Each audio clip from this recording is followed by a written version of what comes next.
सोचिए, एक ऐसी जिंदगी जिसकी तकदीर पहले ही बता दी गई हो।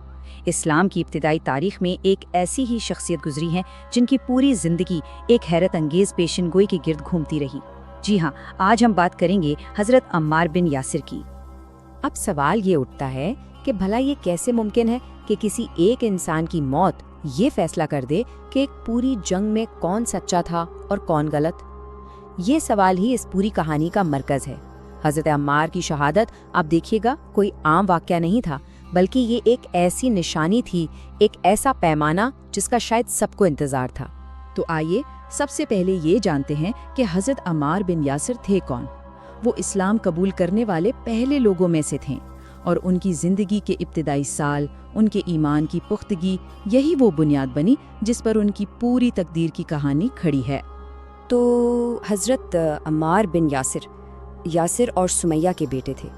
इस्लाम कबूल करने वाले बिल्कुल इब्तिदाई लोगों में से थे। पैगंबर इस्लाम सल्लल्लाहु अलैहि वसल्लम के बहुत करीबी साथियों में उनका शुमार होता था और आगे चलकर पहली इस्लामी खाना जंगी में उनका एक मरकजी किरदार रहा।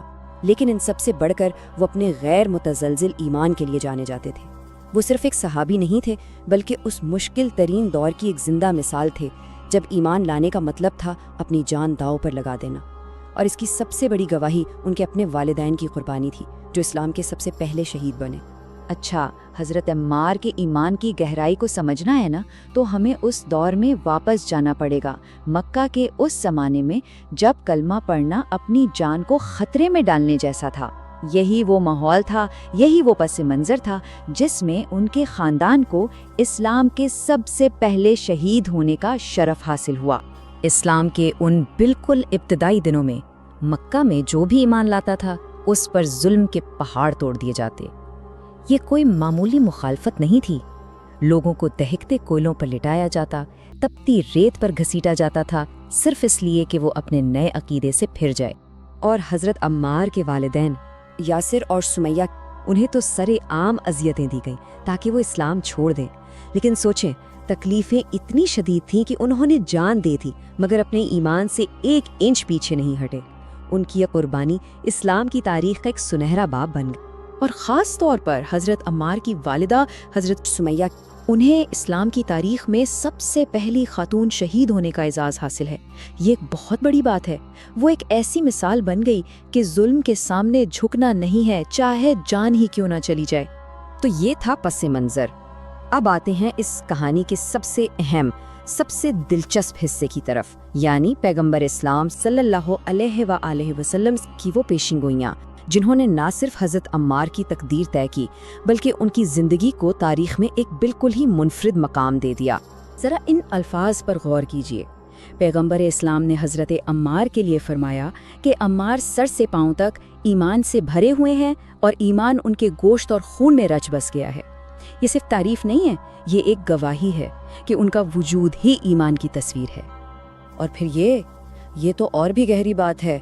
फरमाया गया कि हक अम्मार के साथ है और हक उधर ही घूमता है जिधर अम्मार घूमते हैं। इसका मतलब क्या हुआ? मतलब ये कि हजरत अम्मार सिर्फ एक नेक इंसान नहीं, बल्कि वो हक और सच का एक चलता फिरता मेयार बन गए हैं। जहां अम्मार, वहां हक। अब फिर आती है वो पेशिनगोई जिसने तारीख का रुख मोड़ दिया। उनसे कहा गया, तुम्हें मौत नहीं आएगी जब तक कि एक बागी गिरोह तुम्हें कत्ल न कर दे, और इस दुनिया में तुम्हारा आखिरी रिज्क दूध का एक प्याला होगा। अब देखिए, इसने 2 बातें वाज़ेह कर दी। एक कि उनकी मौत तबई नहीं होगी, और दूसरा कि उनका कातिल एक बागी गिरोह होगा। अब कई दहाइयाँ गुजर जाती हैं और हम सीधा पहुँचते हैं जंगे सफ़ीन के मैदान में। ये वो जंग थी जिसने मुस्लिम कम्युनिटी को तकसीम कर दिया था। आइए देखते हैं कि वो पेशीनगोई इतने सालों बाद इस जंग में कैसे पूरी हुई। तो जंगे सफ़ीन में सूरत हाल क्या थी? एक तरफ हज़रत अली बिन अबी तालिब की फ़ौज थी जिनका मरकज़ इराक़ के शहर कूफा में था। उनके साथ पैगंबर इस्लाम के बहुत से पुराने सहाबा भी थे। दूसरी तरफ हज़रत मुआविया की फ़ौज थी जिनका मरकज़ शाम के शहर दमश्क में था और वो हज़रत अली की खिलाफत को तस्लीम नहीं कर रहे थे। माहौल बहुत गहरा था।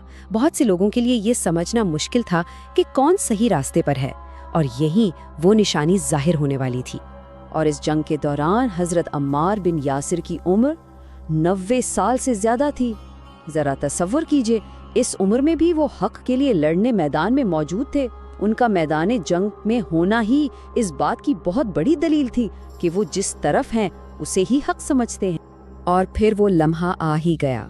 جنگ کے دوران حضرت عمار کو پیاس لگی، انہوں نے پانی مانگا، لیکن ان کے پاس پانی کی جگہ دودھ کا ایک پیالہ لایا گیا۔ جیسے ہی انہوں نے دودھ دیکھا، انہیں فوراً پیغمبر اسلام کی وہ پیشین گوئی یاد آ گئی۔ انہوں نے کہا، آج میری شہادت کا دن ہے، آج میں اپنے دوستوں سے جا ملوں گا۔ اور پھر وہی ہوا۔ حضرت عمار کو جنگ میں حضرت معاویہ کی فوج کے سپاہیوں نے شہید کر دیا۔ پیشین گوئی پوری ہو چکی تھی۔ حضرت عمار کی شہادت کے ساتھ ہی وہ اصطلاح پیشین گوئی میں یہی کہا گیا تھا کہ ایک باغی گروہ انہیں قتل کرے گا۔ ان کی موت نے بہت سے لوگوں کے لیے یہ واضح کر دیا کہ یہ باغی گروہ کون سا ہے۔ جن کے دلوں میں شک تھا، ان کے لیے حق اور باطل کے بیچ ایک لکیر کھینچ گئی۔ حضرت عمار تو شہید ہو گئے، لیکن ان کی کہانی یہاں ختم نہیں ہوتی، بلکہ یہاں سے ان کے ورثے کی کہانی شروع ہوتی ہے۔ آئیے دیکھتے ہیں کہ ان کی شہادت کے کیا اثرات ہوئے جو آج تک محسوس کیے جاتے ہیں۔